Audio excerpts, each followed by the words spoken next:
lot of people look at off-road racing as endurance racing. You need to be mentally strong and physically strong.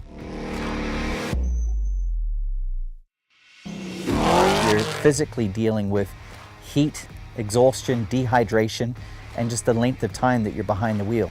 You're in that truck sometimes for 17 plus hours, running over 1,000 miles, and that in itself can be very fatiguing.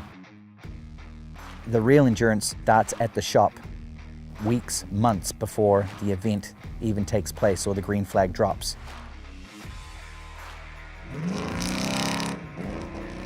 There are so many hours spent on these vehicles making sure that they're mechanically sound, the preparation is good, all the parts have been detailed and touched and tightened. All of that preparation is really the endurance to get ready just for that one off-road race. The Spec trophy truck behind me has really 3 main points of conforming to rules.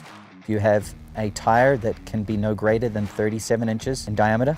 The engine must be all spec using a Chevy LS3 engine, and the transmission must be a 3-speed automatic turbo 400 style transmission. Outside of that, it's to the creativeness of the teams to build a vehicle to whatever scale they want. That is really exciting for someone like myself who has the vision of a designer to take our interpretation of the rules and present to the start line with what we feel is going to be the most competitive.